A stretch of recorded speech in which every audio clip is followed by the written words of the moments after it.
bandiraɓe musidɓe tedduɓe hettiɓe heeɗiɓe daraɓe Ayaw.tv en garti yekkatande jomiraɗo ngam yettinon ɗon ko sifa e kelle gaden e jandiji ɗi Sénégal joni paɗen koye jandiji ɗi aljuma ɗiɗi lewru janvier hitande junnaji ɗiɗi e nogas e jeegom ko sifa e kelle gaden e jandiji ɗi Sénégal en goɗɗi studio meɗen ton to Dakar eɗen tawe ɗo e nder bokke jalluɓe ɗum ko ngam arde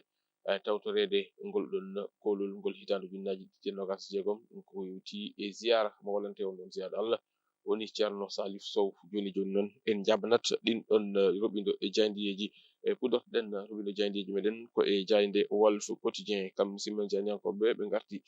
ko e ɗin ɗon konngudi ɗi hoorejo leydi ndi Bassirou Diomaye Diakhar Faye caggal nde huccondirno e ɓesguji ɗi ñande 31 lewru décembre yewtudu ndu wette kanko hoorejo leydi ndi ɓe garti e ɗin ɗon konngudi makko ko noon kadi ɓe garti e konngudi hoorejo jagorɗo Ousmane Sonko ɗo ɓe mbi ko diyel à distance hono no wiiri kamɓe musidɓe men jandiyankoɓe jayde Walf Quotidien ɓe kolliti kay wonande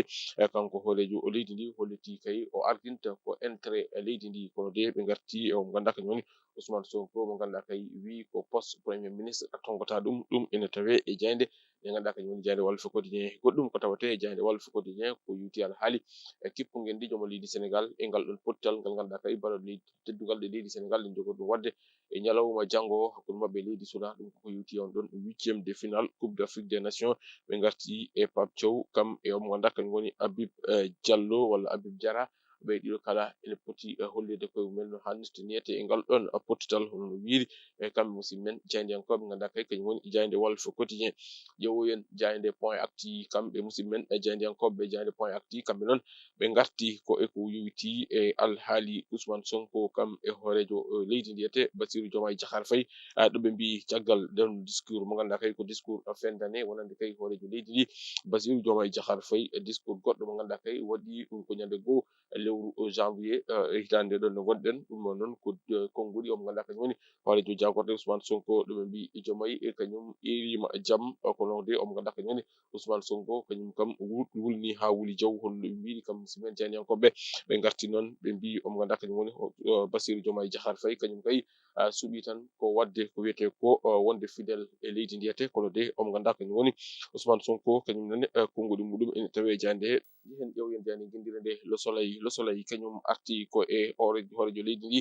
caggal on ɗon discours mo ganduɗa kay huccodiri e ɓesguli ɗi ɗum ko yuti e ñande 31 do lewru décembre yawtudu kanko kamɓe noon musidɓe jandiyankoɓe garti ɓe mbi tan de hitande ujunnaji ɗiɗi e nogas jeegom ko hitande nde ganduɗa kay ko hitande investissement e wiide on ganduɗa kañum woni hoorejo leydi ndi ɗum ene tawe e jayde nde ganduɗa kay kañum woni jayde wiyetede jayde Le Soleil jayde guendire nde kono ɗum ko kam musidɓe jandiyankoɓe ɓe garti e konngudi Ousmane Sonko ene tawe e jayde he ƴeewoyen jayde Enquête Quotidien kamɓe ne ɓe gartan koye on ɗon message chef de l'état mo leydi Sénégal Bassirou Diomaye Diakhar Faye ɓe mbi tan de ko serment de Diomaye ɓe garti hen noon ɓe kolliti kay wonande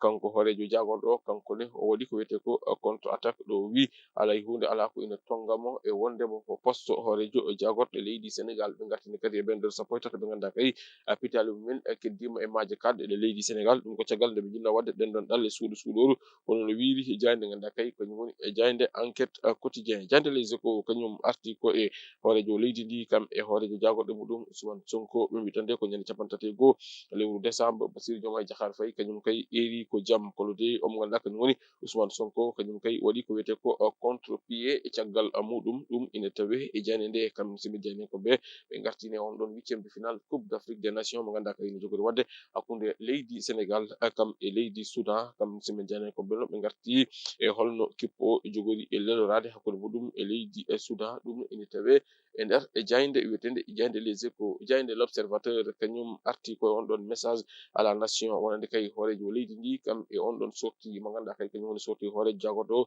Ousmane Sonko ɓe mbi tan de ko Diomaye e Sonko kamɓe ɗiɗo ɓe kala ɓe mbaɗi e jalte ɓe garti noon e omo ganduɗa kañum woni hoorejo leydi ndi Bassirou Diomaye Diakhar Faye ɗin ɗon konngudi ganduɗa kay o suuti ɗum ko yuti alhaali gonka leydi ndi ko noon kadi ɓe garti Ousmane Sonko mo ganduɗa kay suuti konngudi ɗo wi ala foof ko ina wawi tongude liberté makko wona kay wonde horejo wonde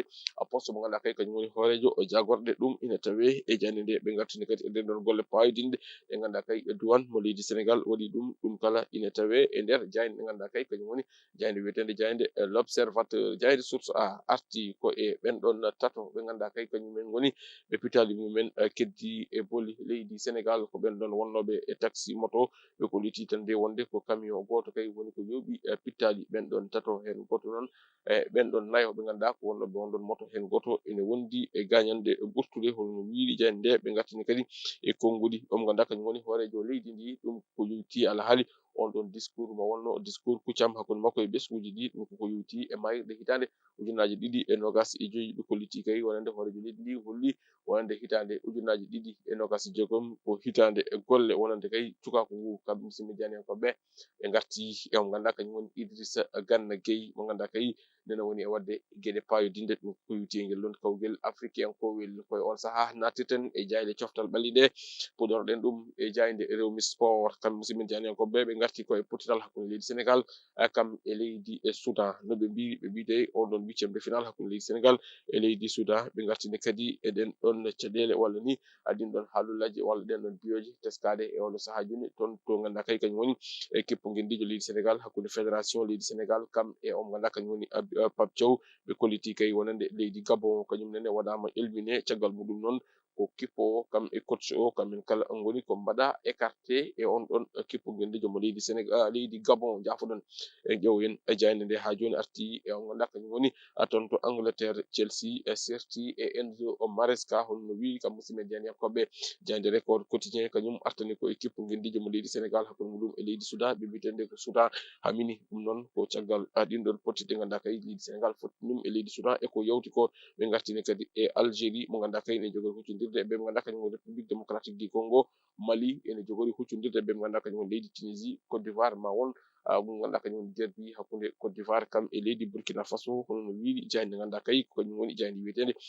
jayde nde ganduɗa kañum woni jayde record quotidien e jayde point actu sport kañum nene arti tan ko wiyetegal ɗon pottital ɓe mbi tan nde ko Boulaye Dia oɗo saaha nde mbawi wiide ko kanko tan woni jejjitaɗo mo Pape Thiaw yejjiti ɓe gartini kadi on ɗon kippo guindijo mo leydi Gabon mo ganduɗa kay oɗo saaha joni waɗama bannir omo ganduɗa kañum woni Aubameyang koko waɗa bannir équipe o koko waɗa suspendre ɗum ko caggal on ɗon élimination mo ganduɗa kay leydi Gabon waɗama ɗum éliminé e on ɗon coupe d'Afrique des nations bandiraɓe musidɓe tedduɓe hettiɓe heeɗiɓe daraɓe Ayaw Pindi TV ko ɗum ɗo woni komin kemno to gande ko sifa e kelle gadane yoga e jaydeji ɗi Sénégal adi meɗen e roɓɓire jaydeji wonata ko altine soggen haji ɗo e nden min mbi on tan ha joni eɗen tawe ɗo e wuuro meɗen Boki Jalluɓe ɗum ko gam tawtorede ngol ɗon kolol ngol hitande ujunnaje ɗiɗi e nogas e jeegom ko yewti e ziyara mo waɗante e ceerno Salif Sow ɗo ete e nder wuuro meɗen Boki Jalluɓe ma min ndewinano on dendagal ko ine golle ɗo ete e nder ziyara o so Allahu lamɗo jaaɓi mo on keɓɗum